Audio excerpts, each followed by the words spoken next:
तो बाहरी दिल्ली के रणहौला इलाके में दो लोगों की चाकू घोंपकर निर्मम हत्या कर दी गई। दोनों के शव पाए गए, जिस पर घाव के निशान देखे गए हैं।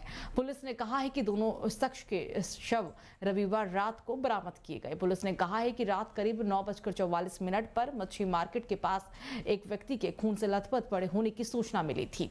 स्थानीय पुलिस की एक टीम मौके पर पहुंची और उस व्यक्ति को जाफरपुर अस्पताल ले गई, जहां उसे मृत घोषित कर दिया गया।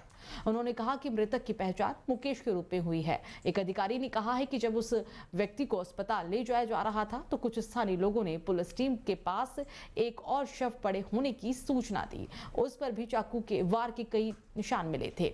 उसे जब अस्पताल ले जाया गया तो उसे भी डॉक्टरों ने मृत घोषित कर दिया। दूसरे की पहचान फिलहाल नहीं हो पाई है। तो वहीं तेलंगाना की राज्यपाल तमिलिसाई सौंदरराजन ने सोमवार को अपने पद से इस्तीफा दे दिया है। पुडुचेरी के राजभवन की एक तरफ से जारी बयान में उन्होंने इस केंद्र शासित प्रदेश के उपराज्यपाल पद छोड़ने की भी जानकारी दी है। गौरतलब है कि तमिलिसाई सौंदरराजन को नवंबर 2019 में तेलंगाना का राज्यपाल नियुक्त किया गया था और इसके बाद उन्हें फरवरी 2021 में पुडुचेरी के उपराज्यपाल का अतिरिक्त प्रभार भी दिया गया था। कई मीडिया रिपोर्ट्स में दावा किया जा रहा है कि तमिलिसाई सौंदरराजन इस बार बीजेपी के टिकट पर तमिलनाडु से चुनाव लड़ सकती है। बताया यह भी जा रहा है कि बीजेपी ने उन्हें डीएमके नेता कनिमोझी के खिलाफ भी उतार सकती है।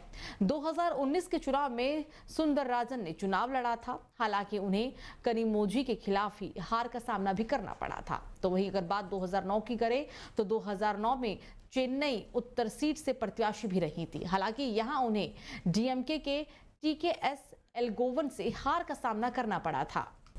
तो वहीं मुंबई रवाना होने से पहले तेजस्वी यादव ने बीपीएससी पेपर लीक मामले को लेकर सरकार पर जमकर हमला बोला था।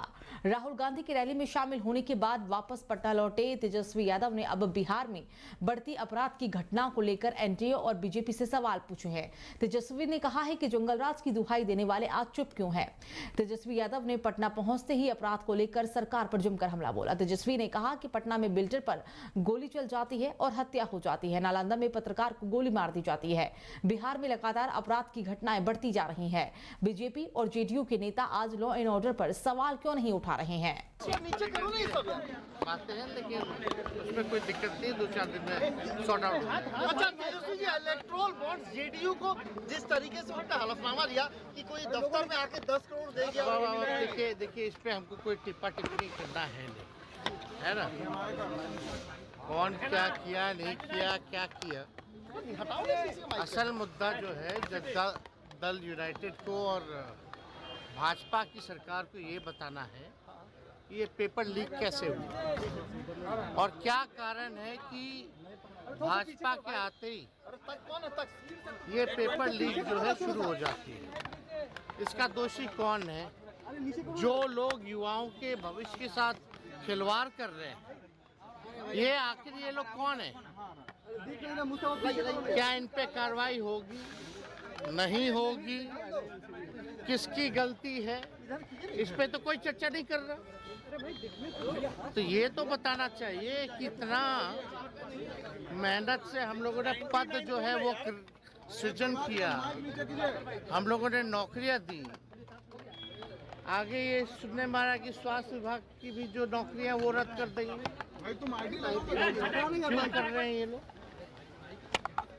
जब सारा काम हो रहा था, देश में इतिहास रचा जा रहा था,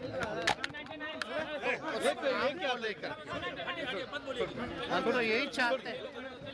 और मामला अगर पूछा जाए, पटना में बिल्डर पर गोली चल जाती है, हत्या हो जाती है, नालंदा में पत्रकार पे गोली चल जाती है, लगातार अपराध के जो घटनाएं बढ़ रही हैं।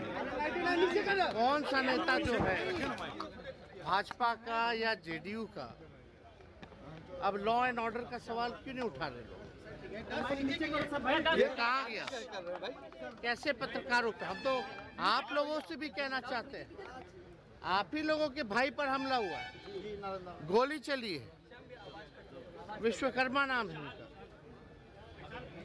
अगर ये हमारे शासनकाल में हुआ था तो क्या हो गया होता अब तक? ये भाजपा के लोग, प्रधानमंत्री नरेंद्र मोदी आकर के चिल्ला चिल्ला के गला फाड़ करके कहते हैं कि जंगल राज है।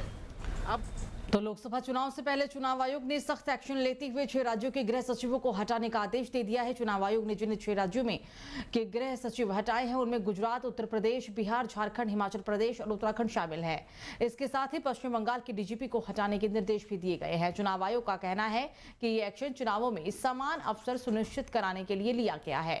चुनाव आयोग की इस कार्रवाई से कड़ा संदेश आता है कि लोकसभा चुनाव 2024 का आयोजन समान स्तर पर किया जाएगा।